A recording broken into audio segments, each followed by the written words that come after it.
Assalamualaikum. Welcome to a fresh new episode of Sundays with Sammy. And I hope आप सब ठीक हैं, खैरियत से हैं, अपने अपने घरों में, अपने कामों में, अपनी ज़िंदगियों में, अपनी फैमिलीज़ के साथ खुश हैं, मुतमईन हैं, कंटेंट हैं. Friends, coming to today's topic, आज हम बात वहीं से शुरू करेंगे जहां हमने लास्ट टाइम रोका था, चेंजिंग टाइम्स. पिछले 4 डेकेड्स को देखते हुए हमने जो डिस्कशन शुरू की थी, तो वो मुझे ऐसा लगा कि ये इतना एक्सटेंसिव टॉपिक है कि हम एक हफ्ते में इसको कवर नहीं कर सकते. और मैं ये नहीं चाहती कि मेरा वीडियो काफ़ी ज़्यादा लंबा चला जाए, तो वो बोरिंग हद तक लंबा ना हो जाए. तो इसलिए आई डिसाइडेड कि मैं उसको वहाँ रोक दूँ और आज मैं अपनी डिस्कशन को वहीं से पिक करूँ जहाँ मैंने छोड़ा था. चेंजिंग टाइम्स में ये कि 40 साल में इंसान बदल गए हैं, हालात बदल गए हैं, आसपास के लोग, आसपास की दुनिया, सभी कुछ बदल गया है. यही बात हमने लास्ट टाइम भी की थी. और फिर यहाँ से बढ़ते हुए मैंने बात की थी कि टेक्नोलॉजी ने किस तरह से हमारी ज़िंदगियों के ऊपर असर छोड़ा है, कैसे हमारी ज़िंदगियों में इम्प्रूवमेंट हुई हैं, चेंजेस आए हैं कई तरह के. फिर उसके आगे मैंने बात की थी रिलेशनशिप्स के बारे में कि घर में, फैमिली में, आपस में लोगों की रिलेशन कैसे हो गए हैं इन 40 सालों में. साथ ही हस्बैंड वाइफ का रिश्ता कैसा हो गया है, रोमांटिक रिलेशनशिप्स में क्या तब्दीली आई है, लोगों की एक्सपेक्टेशंस, प्रायोरिटीज़ किस तरह से बदली हैं. तो आज भी मैं यही बात कुछ करूँगी एक अलग एंगल से कि 40 सालों में वक्त के साथ साथ क्या बदला है. फर्स्ट ऑफ ऑल फ्रेंड्स, यहाँ पे सबसे इम्पॉर्टेंट बात ये आ जाती है कि बदलते हुए वक्त के साथ हमारी पढ़ाई, हमारी एजुकेशन कहाँ से कहाँ पहुँची है, इसमें क्या नए चैलेंजेस आए हैं, क्या नए नए अपॉर्चुनिटीज़, नए ऑप्शंस लोगों को मिले हैं. तो इसमें एक तो ये कि 40 इयर्स पहले जब मुझे याद है पढ़ते थे लोग, तो बात होती थी डॉक्टर्स, इंजीनियर्स या फिर उसके बाद MBAs, यहाँ तक की बात होती थी. फिर अर्ली 90s में आके बात होने लगी IT की, इंफॉर्मेशन टेक्नोलॉजी की. एक नई चीज़ है, नया एवेन्यू है और बहुत सारे स्टूडेंट्स उस तरफ गए, उन्होंने कहा भी नई चीज़ है, इसको पढ़ना चाहिए. और इस तरह आगे चलते चलते बहुत सारी जो हैं पढ़ाई के हवाले से सब डिविजन्स निकल आई हैं. कई ऐसी चीज़ें जो पहले काम के तौर पे होती थी, अब बाकायदा उसको पढ़ाया भी जाता है, जैसे कि जर्नलिज्म, क्रिएटिव राइटिंग, फिर मीडिया साइंसेज. मीडिया के हवाले से बहुत सारे जो डिपार्टमेंट्स हैं, हमेशा से मीडिया तो था लेकिन उसको बाकायदा तौर पे पढ़ाया जाता है. फिल्म मेकिंग, आर्ट डायरेक्शन, बाकायदा डायरेक्शन हो गया. इस तरह से जितने भी अलग अलग ब्रांचेस हैं, एक्टिंग, सिंगिंग, ये डिफरेंट आर्ट्स जो हैं, परफॉर्मिंग आर्ट्स, इनको बाकायदा तौर पे पढ़ाया जाने लगा है. और ये अपने आप में जो है एक सब्जेक्ट और एक अलग से फील्ड बन गए हैं with the passage of time. और पहले एक और चेंज आया है कि पहले ज़माने में होता था कि लोग बात करते थे कि जी डिग्री होनी ज़रूरी है, ये पढ़ जाओ और फिर then you are good to go, आप सक्सेसफुल हो जाओगे, आपके पास इतने सारे सालों की एजुकेशन और इतनी डिग्रीज होनी ज़रूरी हैं. लेकिन अब ये भी देखने में आ रहा है कि डिग्रीज उतनी इम्पॉर्टेंट नहीं हैं. अगर लोग डिग्री लेने के बजाय काफ़ी डिफरेंट और रेलिवेंट शॉर्ट कोर्सेज कर लें, डिप्लोमास कर लें ऑनलाइन या वैसे भी, तो उनकी भी अपने आप में बड़ी वैल्यू है. कि मतलब अगर आप एक जगह जॉब कर रहे हैं और आपने उसके रेलेवेंस के हिसाब से कोई मज़ीद डिप्लोमा, कोई शॉर्ट कोर्स कर लिया है, उसका आपको सर्टिफिकेट मिल गया है, तो आप अपनी ही फील्ड में उसके बल पे जाके काफ़ी सक्सेसफुल और काफ़ी अच्छा परफॉर्म कर सकते हैं. आपकी ग्रोथ के चांसेस पहले से बढ़ जाते हैं. मतलब बहुत सारी डिग्रीज अपनी जगह, उनकी अहमियत अपनी जगह, लेकिन अब एक ऑप्शन ये बन गया है लोगों के पास कि short courses, diplomas, online certifications, ये सारी चीज़ों ने उनकी ज़िंदगी काफ़ी हद तक आसान कर दी है और उनके लिए तरक्की के एवेन्यूज़ खोल दिए हैं. और फ्रेंड्स, जहाँ हम एजुकेशन की बात कर रहे हैं आजकल के टाइम में, तो आपके सामने ही है टेक्नोलॉजी बाकायदा किस तरह से इम्प्लीमेंट हो रही है हमारे एजुकेशन सिस्टम में. स्कूल बिल्कुल एलिमेंट्री लेवल से लेते हुए हायर लेवल तक जो है लोग ऑनलाइन पढ़ रहे हैं, जूम के ऊपर या और जो डिफरेंट कोर्सेज हैं, जो डिफरेंट आपके पास ऑप्शंस हैं, प्लेटफॉर्म्स हैं, आप वहाँ से पढ़ रहे हैं. आपको फिजिकल किसी यूनिवर्सिटी में या स्कूल कॉलेज में जाने की ज़रूरत नहीं पड़ी, आप घर पे बैठ के ही अपनी पढ़ाई कर रहे हैं.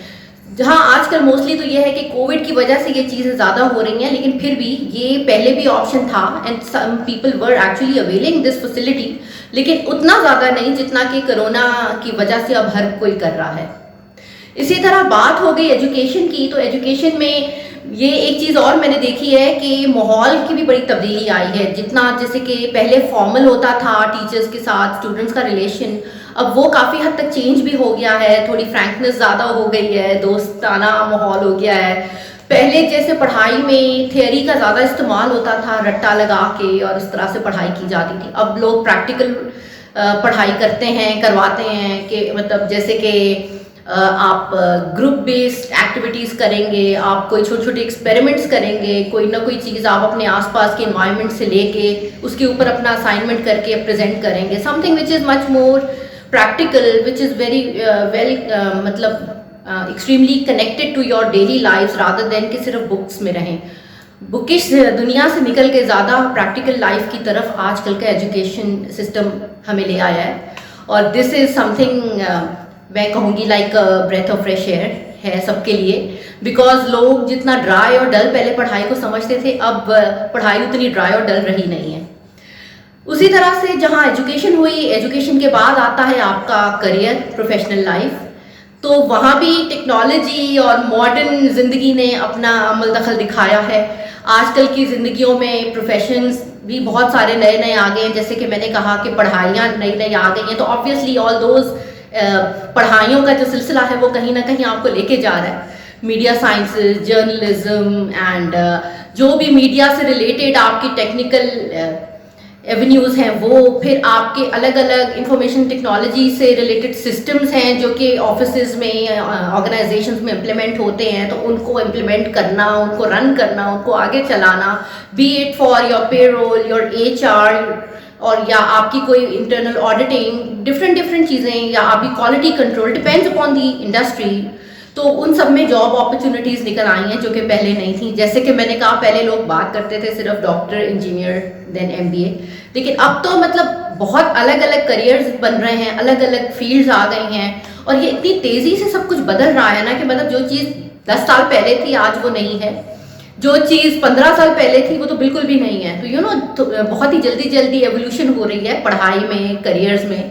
और इसी तरह से अगर हम बिजनेसेस की भी बात करें, तो पहले जी बिजनेस का या नाम लेते ही माइंड में आ जाता था एक फैक्ट्री होगी, बड़ा सा ड्राई सा बोरिंग सा जगह होगी, कोई वहाँ पे बिल्डिंग होगी, और वहाँ पे कोई प्लांट लगा हुआ होगा, मशीन्स होंगी, फाइलें होंगी बहुत सारी।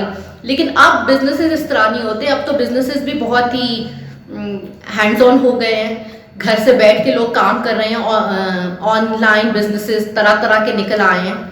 एंड दैट ऑल्सो मैं कहूँगी कुछ हद तक आजकल ये पेंडेमिक को भी इस चीज़ का क्रेडिट जाता है, लेकिन उससे पहले भी ऑनलाइन बिजनेसेस का रुझान तो काफ़ी हद तक कॉमन हो गया था। लोगों ने बहुत ज़्यादा इस तरफ अपने आप को माइल कर लिया था, ऑनलाइन काम करना। और वो भी सारी बिजनेसेस जो कि पहले एक्चुअल फिजिकल बिजनेसेस थी, अभी भी हैं इनफैक्ट, उन्होंने भी एक ऑनलाइन ई-कॉमर्स का प्लेटफॉर्म ज़रूर एक्सप्लोर कर लिया है अपने काम में, अपने आप में इनकॉर्पोरेट कर लिया है उसको। कि जैसे जितने भी, कोई भी समझें आप, कोई गारमेंट फैक्ट्री हो गई, उनका आपको फेसबुक पेज भी मिलेगा, उनकी आपको अलग से एक ई-कॉमर्स वेबसाइट भी शायद मिल जाए जहाँ पे वो उसको ऑनलाइन सेल कर रहे होंगे। तो इस तरह से हर बिजनेस जो है वो ऑनलाइन भी तकरीबन 95% ऑफ द बिजनेसेस आजकल के टाइम्स पे वो आपको कहीं ना कहीं किसी न किसी फॉर्म में ऑनलाइन भी नजर आएंगे। और बहुत सारे लोग जैसे कि जो घर में रहते थे, ख़ास तौर पे ख़वातीन, उनके पास उतने शायद स्किल्स नहीं थी ऑफिस में निकल के काम करने की, या वो कॉन्फिडेंस नहीं था, या फिर मुमकिन उनके पास वो टाइम नहीं था। लेकिन अब उन्होंने भी जो है ऑनलाइन फैसिलिटी होने की वजह से अपने बिजनेसेस को आगे बढ़ाया है। जैसे कि कई केटरिंग बिजनेसेस आजकल आ गए हैं, और इवेंट प्लानिंग, कपड़ों से रिलेटेड, कपड़ों की डिज़ाइनिंग, ज्वेलरी वगैरह, इस तरह से कई चीज़ें जो ख़वातीन से रिलेटेड होती हैं, जिनको औरतें बेहतर समझ सकती हैं, तो उन्होंने अपने बिजनेस के तौर पे उस चीज़ को शुरू किया है ऑनलाइन के थ्रू। तो और वो बाकायदा एंटरप्रेन्योर्स हैं आजकल के टाइम के। और ये नहीं मैं कहूँगी कि आपको कोई बिजनेस टाइकून होना ही ज़रूरी है आप एक बिजनेस को रन करने के लिए। आप एक छोटे पैमाने से भी अपनी शुरुआत कर सकते हैं और उसको उसी तरह से आगे लेके जा सकते हैं। और आजकल के टाइम में मॉडर्न डेज में ये बिल्कुल नीड ऑफ द आवर है, और हर कोई जो है वो ऑनलाइन बिजनेसेस को एक्सप्लोर कर रहा है, उनसे फ़ायदा उठा रहा है, या किसी न किसी तौर पे उनसे उनके अंदर इन्वॉल्व है। इसी तरह यहाँ हमने बात की है पढ़ाई लिखाई की, उसके बाद करियर्स की, प्रोफेशनल लाइफ की। और यहाँ जहाँ प्रोफेशनल लाइफ है तो वहाँ साथ में सोशल लाइफ भी चलती है। तो अब अगली बात मैं करने लगी हूँ सोशल लाइफ के बारे में, हमारे आजकल इन 40 सालों में किस तरह से चेंज आया है हमारी सोशल ज़िंदगी में। एक तो ये कि पहले होता ये था कि लोग बड़ी बेतकल्लुफ़ी के साथ अपने दोस्तों और रिश्तेदारों के घर चले जाते थे। बचपन से मैं देख रही थी कि कोई ना कोई आ गया अचानक, बगैर बताए लोग आ जाते थे, रहने के लिए भी आ जाते थे, और कभी भी ये नहीं होता था कि खाना पीने का अब क्या करना है, अचानक मेहमान आ गए हैं, घर वाले प्रिपेयर्ड नहीं हैं। ये तो बात कभी जहन में आती नहीं थी। जो होता था उनके सामने रख दिया जाता था और बिल्कुल ही बेतकल्लुफ़ी का माहौल होता था। ना आने वाले को कोई डिस्कम्फर्ट लगता था, ना घर वालों को लगता था। लेकिन with the passage of time अब ये हुआ है कि लोग फ़ोन करके आते जाते थे। ये मेरे ख्याल से 90s में ये मैंने देखा, लेट 80s अर्ली 90s में, कि लोग थोड़ा सा माइंड करने लग गए कि भाई फ़ोन किए बिना आ गए मेहमान। तो अब ये होता है कि फ़ोन करके आने लगे। उसके बाद फिर आहिस्ता आहिस्ता मैं समझती हूँ मसरूफियात बढ़ी, ट्रैफिक बढ़ गया है, फिर महंगाई जब बढ़ी तो पेट्रोल की कीमत बढ़ी, उसमें फिर लोगों को ट्रैवलिंग करना थोड़ा सा मुश्किल लगने लगा, तो आना जाना भी काफ़ी कम हो गया। और फिर फ़ोन के ऊपर ज़्यादा बातचीत हो जाती थी, फ़ोन की क्योंकि एक सहूलत तो मौजूद थी, तो फ़ोन के ज़रिए हाल अहवाल ले लिया जाता था। और फिर आहिस्ता आहिस्ता तो फ़ोन तो क्या, फिर SMS आए, तो फिर व्हाट्सएप आया, फिर स्काइप आया, जूम है आजकल, तो ये सारी चीज़ें। और पैंडेमिक की वजह से तो लोग इतने सोशल रहे नहीं हैं, आना जाना कम हो गया है, तो लोग अपने गेट टुगेदर्स, अपना मिलना जुलना जो है वो जूम मीटिंग्स पे ही कर लेते हैं। और ये होता था पहले सोशल लाइफ में कि जी घर पे बुलाना या किसी के घर जाना ये बड़ी इज्जत की बात समझी जाती थी कि किसी ने हमें इतनी इज्जत दी कि उसने हमें घर पे बुलाया। लेकिन अब आजकल ऐसा नहीं रहा। आजकल तो ये होता है कि जी अगर हम सोचें हमने किसी को बड़ी इज्जत देनी है तो हम उसको बहुत ही एक्सपेंसिव रेस्टोरेंट में लेके चले जाते हैं, रादर देन कि हम उसको अपने घर पे बुलाएं। घर पे बुलाना लोग इतना पसंद नहीं करते कि वो थोड़ा स्टेटस और थोड़ा प्राइवेसी और वो सारे इश्यूज बीच में आने लगते हैं। तो people prefer taking them to any fine dining restaurant या कोई अच्छी जगह, क्लब में जिन लोगों का है एसोसिएशन है क्लब्स के साथ, वो क्लब में ले जाते हैं, वहाँ एंटरटेन कर देते हैं अपने गेस्ट को, बजाय कि घर पे बुला के करें। घर पे भी होता है, ऐसा नहीं कि बिल्कुल नहीं होता, पार्टीज़ वगैरह होती हैं, लोग करते हैं गेट टुगेदर्स, लेकिन उस तरह से नहीं। और पहले टाइम में मुझे याद है बहुत ज़्यादा आउटडोर का भी रिवाज था कि कराची में तो खैर समंदर है तो बीच साइड पे बहुत पिकनिक्स होती थी। पंजाब वगैरह की तरफ भी मुझे याद है जब हम लाहौर जाते थे तो वहाँ से आगे कई गार्डन्स वगैरह में पिकनिक्स के लिए, या समटाइम वो छांगा मांगा and जल्लो and all those areas, लोग वहाँ पे चले जाते थे अपने दोस्तों या फैमिली को मिलके सब लोग साथ में। हिरन मीनार मुझे याद है शेखुपुरा के पास, उधर जाते थे। और उसी तरह से नॉर्दर्न एरियाज भी जाते थे लोग। I think Sindh Karachi side पे इतना नहीं, लेकिन पंजाब लाहौर में तो ये बहुत होता था कि जी नॉर्दर्न एरियाज पे चले गए, आराम से आप लोग अपना वहाँ पे गेट टुगेदर हो गया। आजकल भी होता है लेकिन वो मोस्टली उस तरह से नहीं, लोग सिर्फ अपने अपने घर वाले चले जाते हैं, अपनी फैमिली। इतने बड़े ग्रुप्स का एक साथ जाना अब ज़रा उतना सुनने में देखने में आता नहीं है। मेरे ख्याल से मसरूफियत बढ़ गई है, या हर किसी की पसंद नापसंद इतनी बढ़ गई है, या अगर घर वालों की नहीं तो उनके बच्चों की, उनके फैमिली में किसी और की कोई ना कोई और प्रायोरिटीज़ हो गई हैं, जिस वजह से इतनी ज़्यादा गेट टुगेदर्स मिलजुल के इस तरह की नहीं बन पाती। और इंटरनेशनली भी जो लोग अफोर्ड करते हैं, ट्रैवल करते हैं, वो भी उनका भी ये है कि अपनी इमीडिएट फैमिली, अपने स्पाउस, अपने बच्चों के साथ चले जाते हैं, रादर देन कि इतना बड़ा ग्रुप मिल के ट्रैवल करे। तो वो चीज़ भी थोड़ी कम हो गई है पहले से। फिर सोशल लाइफ में मुझे याद है कि जी बर्थडे वगैरह, एनिवर्सरीज तो जी पर्सनली मिल के मनाई जाती थी कि आप लोगों के घर पहुंच गए मुबारकबाद देने, और फिर वहाँ खाना पीना, केक वगैरह किया, गिफ्ट दिया।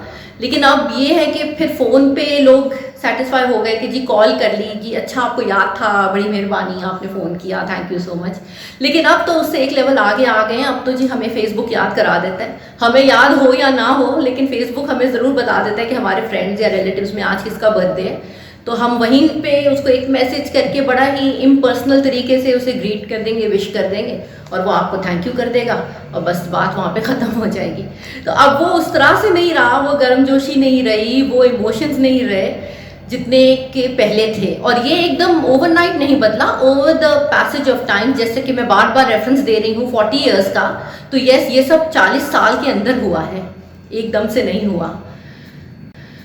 और जहाँ हम बात कर रहे हैं सोशल लाइफ की, तो सोशल लाइफ में हमारे जो रिक्रिएशन टाइम है उसके अंदर एक बहुत बड़ा रोल प्ले करता है एंटरटेनमेंट। तो यहाँ मैं जिक्र करूँगी एंटरटेनमेंट का भी कि 40 सालों में एंटरटेनमेंट किस तरह से बदली है हमारी। अब मुझे याद है अर्ली 80s में एक ड्रामा होता था जो देखा जाता था, 8 बजे ड्रामा आता था, 8 से 9 बजे। एक ही चैनल था पीटीवी का, उसके ऊपर ड्रामा, ड्रामे के बाद न्यूज़, और जो हमारे बड़े होते थे घर के जेंट्स वो न्यूज़ ज़रूर देखते थे। और एक ही चैनल इस तरह से था कि वो 24 घंटे नहीं होता था, वो शाम में आता था, कोई 4:30-5 बजे आपका पीटीवी आता था, उसका लोगो आ रहा है, कलर्स आ रहे हैं, म्यूज़िक आ रहा है, फिर आहिस्ता आहिस्ता चैनल शुरू हो रहा है, और रात को 10:30-11 तक वो ख़त्म हो जाता था, नेशनल एंथम, एंड देन ख़त्म। अच्छा, उसके बाद अर्ली 90s की बात है कि कुछ प्राइवेट चैनल्स भी आए, STN आया, NTM आया, और CNN मुझे याद है वो भी आता था, वो खाली न्यूज़ के तौर पे।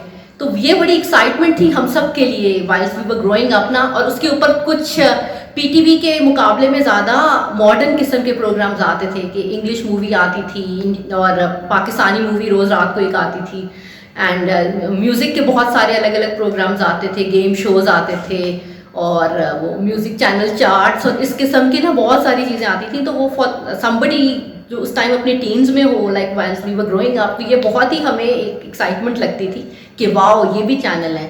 और तब ये भी होने लगा कि चैनल फिर रात में बंद भी नहीं होते थे, तो that was something else, you know, something very totally different. और फिर ग्रेजुअली जो है 93-94 की बात है कि डिश आ गए, डिश एंटेना। तो फिर मतलब पूरी दुनिया का जो था वो हमारे पास, हमारे घरों में, हमारे टीवी तक आ गया। मूवीज़ हो गई, गाने हो गए, न्यूज़, स्पोर्ट्स, जो कुछ भी, सोप्स डिफरेंट बाहर के। तो वो तो जो एंटरटेनमेंट की इंडस्ट्री थी ना, वहाँ तो भरमार लग गई हमारी ज़िंदगियों में। अचानक से इन्होंने जो इन्वेट किया है ना, और वो बस फिर वहाँ से बढ़ता ही चला गया। उसके बाद डिश एंटेना के बाद केबल टीवी आया। केबल में भी यही कि हज़ारों, मतलब आपके पास कई सैकड़ों में आपके पास नंबर थे कि इतने चैनल्स आप देख सकते हैं। फिर उसी तरह से बॉक्स आ गए और काफ़ी सारी चीज़ें, कि आपके पास इतनी ऑप्शंस हो गई देखने के लिए कि you just don't know how to handle it, आपने क्या देखना है और क्या छोड़ना है। और उसके कुछ प्रेशर्स ये भी थे कि घर में बच्चे भी हैं, आपने उनको किस तरह रोकना है, उनको क्या दिखाना है, क्या नहीं दिखाना, क्योंकि पेरेंटल कंट्रोल वगैरह का सिस्टम तो यहाँ पे था नहीं ना। हमारे यहाँ ये होता है कि भाई नई चीज़ को इंट्रोड्यूस करने की बड़ी जल्दी होती है, लेकिन उसकी एग्जीक्यूशन प्रॉपर तरीके से समटाइम्स नहीं भी होती। जैसे कि बाहर कंट्रीज़ में तो बाकायदा इस चीज़ का ख्याल रखा जाता है कि वो PG रेटिंग है, पेरेंटल कंट्रोल है, और वो सारे सिस्टम्स आप लॉक कर सकते हैं, नहीं कर सकते। यहाँ पे ऐसा कुछ नहीं, तो वो भी बच्चों को वहाँ से रोकना, बचाना, तो वो सब होता था। फिर उसके बाद अब आजकल का अगर हम टाइम देखें, पहले तो इतना ज़्यादा टीवी देखने का शौक था। पहले घरों में एक टीवी होते थे, सब लोग फैमिली साथ देखती थी। उसके बाद फिर इतने चैनल्स आए, सबकी पसंद नापसंद बदली, तो फिर जाहिर है एक टीवी से काम नहीं चलना था। सबके पास अपने अपने कमरों में अपने अपने टीवी होने लगे, जहाँ हर कोई अपनी मर्जी से देख रहा है। बट आजकल तो ये है कि कोई टीवी नहीं देख रहा। आजकल टीवी के बजाय लोग जो हैं अपने डिवाइसेस पे चीज़ें देख रहे हैं, अपने टैबलेट्स पे, लैपटॉप पे, या अपने फ़ोन पे। इवन आप अपनी मर्ज़ी का प्रोग्राम अपने मर्ज़ी के टाइम पे देख सकते हैं। आपको एड्स की भी टेंशन नहीं कि अब एड्स ख़त्म होंगे तो मैं आगे बढ़ूँ। आपको जो देखना है, जब देखना है, जिस स्पीड पे देखना है, आप उसको डबल स्पीड करके देख लें। आपका 1 घंटे का ड्रामा जो है आप 20-25 मिनट में ख़त्म कर लेंगे। तो ये आसानियाँ हो गई हैं। फिर व्हाट टू वॉच, उसके अंदर इतने सारे ऑप्शंस आ गई हैं आजकल। तो हमारे पास नेटफ्लिक्स है, Z5 है, अमेज़ॉन है, और भी क्या क्या हमारे पास इस तरह के प्लेटफॉर्म्स हैं एंटरटेनमेंट के लिए, कि मतलब आपको ज़रूरी नहीं है कि जो आपको दे दिया गया आपके घर में, आपके केबल में जो आ रहा है, या आपके जो पहले ज़माने में एक ही चैनल पे जो आ रहा था, मजबूरी है सबने वो देखना है। अब तो आप मतलब मैं अपने घर की अगर बात करूं तो मैं, मेरे हस्बैंड, मेरे बच्चे, हम हर कोई जो है अपनी पसंद की चीज़ अपने अपने टाइम पे बिल्कुल अपनी मर्ज़ी से देख रहा होगा, बगैर किसी इंटरफेरेंस के, बगैर रोक टोक के कि बेटा ये नहीं, मैं अपने बच्चों को नहीं, क्योंकि मुझे नहीं पता वो किस वक्त क्या देख रहे हैं। हो सकता है मैं उस टाइम पे कुछ और काम कर रही होंगी, हो सकता है मैं घर पे ही ना हूँ, मुझे तो नहीं मालूम वो क्या चीज़ कब देख रहे हैं। तो ये थोड़ा सा कंस्ट्रेंट भी इसके अंदर आ गए हैं, ये मसले भी हैं थोड़े से, कि मतलब पेरेंट्स जो हैं उतना चेक नहीं रख पा रहे। लेकिन स्टिल ये पिछले 40 ईयर्स से आज तक के एक ओवरव्यू में बड़ी इंपॉर्टेंट बात है, जिसके बारे में मुझे लगा कि बोलना, बात करना ज़रूरी है, कि हमारी एंटरटेनमेंट किस तरह से बदली है। फिर सिनेमा कल्चर हमारे यहाँ पहले बहुत था, 70s में, अर्ली 80s में, फिर बिल्कुल बंद हो गया। कुछ तो हालात ख़राब होने की वजह से, और भी कई फैक्टर्स थे, सिनेमास बंद हो गए, बल्कि सिनेमास तोड़ के वहाँ बिल्डिंग्स, प्लाजास बनने लग गए। बिल्कुल ही वो एक ना डेड इंडस्ट्री हो गई। फिर उसका रिवाइवल हुआ थोड़ा थोड़ा करके, आहिस्ता आहिस्ता, के सिनेमाज में फिर इंडियन मूवीज़ आने लगी। इंग्लिश मूवीज़ आने लगी, और जो हमारी middle class, upper middle class, high class, ये सब जो है इन्होंने दोबारा से सिनेमास का रुख किया, वहाँ जाना शुरू किया। और हमारे पाकिस्तानी इंडस्ट्री भी उन सबको देखते हुए उन्होंने अपने स्टैंडर्ड्स बहुत ज़्यादा इन्हांस किए, अच्छे से अच्छा काम करना शुरू किया, नई अच्छी बेहतर टेक्नोलॉजी को यूज़ करते हुए, बेहतर नए तरीन क्राफ्ट को यूज़ करते हुए अच्छा काम किया, अच्छी मूवीज़ बनाई। और आजकल तो खैर कोविड की वजह से ये सब कुछ बंद है, लेकिन उम्मीद है कि जल्दी ये सब कुछ रिवाइव होगा और हम लोग दोबारा सिनेमाज में जाएंगे। तो आजकल के एंटरटेनमेंट का एक हिस्सा सिनेमाज भी थे और हैं। और साथ ही एंटरटेनमेंट के तौर पे आजकल और क्या होता है जी, डाइनिंग आउट हद से ज़्यादा, मतलब कुछ और करने को नहीं है जी, तो उठ के बाहर आइसक्रीम खाने चले जाओ, कॉफ़ी पीने चले जाओ, एनीथिंग, यू नो, जो आपको लगे कि बस यस अब ये आपको इस वक्त करना है, बस उठे और चले गए। क्योंकि इतने कैफ़ेज़ हैं, इतनी अपॉर्चुनिटीज़ हैं कि कोई मसला ही नहीं है उस तरफ ना, उस एवेन्यू में किसी को कोई प्रॉब्लम नहीं है। जिसको जब जाना होगा, जहाँ जाना होगा, वो फटाफट से जाके अपनी फैमिली के साथ या दोस्तों के साथ किसी कैफ़े, रेस्टोरेंट, होटल, कहीं ना कहीं जाके भी एंटरटेन हो सकता है, एक कप ऑफ कॉफ़ी से या थोड़ा बहुत एक लाइट सैलेड खा के, अगर प्रॉपर मील नहीं करना तो that is also another important form of entertainment. और 40 सालों में मज़ीद बहुत सारी चीज़ें बदली होंगी जिसके बारे में मैंने शायद टच नहीं किया, तो आप प्लीज़ मुझे कमेंट करके ज़रूर बताइएगा कि इन 40 इयर्स में और क्या हुआ है। हाँ, गवर्नमेंट्स भी बदली हैं, येस, कभी मार्शल लॉ आया है, तो कभी हमारे यहाँ पे डेमोक्रेसी आई है, देन अगेन मार्शल लॉ आया, डिक्टेटरशिप जिसको हम कहते हैं, वो बहुत चला है। तो ये बैक टू बैक ये चीज़ें चलती रही हैं। तो 40 साल में बार बार कहती हूँ, बहुत ही लंबा अरसा है, ज़िंदगी में बड़ा कुछ बदल जाता है, इंसान बदल जाते हैं, हालात बदल जाते हैं। सो फ्रेंड्स, आप प्लीज़ मुझे कमेंट में बताइएगा इसमें मैंने क्या चीज़ मिस आउट की है। एंड आई होप कि ज़्यादातर चीज़ें मैंने अपने दोनों लास्ट वीक और आज के इन दोनों एपिसोड्स के अंदर पार्ट 1 पार्ट 2 जो के हैं उनमें मैंने कवर कर लिया है। और अगर आपने मेरा लास्ट वाला एपिसोड नहीं देखा तो प्लीज़ आप देखें, it's very much there on my channel. वो पार्ट 1 के नाम से है, with the same title, with the same thumbnail, and this is gonna be part 2. So friends, on this note I would like to end my talk, and next week I'll see you again same time with a fresh new topic with some fresh energy. And till then I hope आप सब अपना ख्याल रखें, take very good care of yourself, keep smiling and always be positive. This is Samar Ghulam Ali signing out. Take care. Allah Hafiz. Bye bye.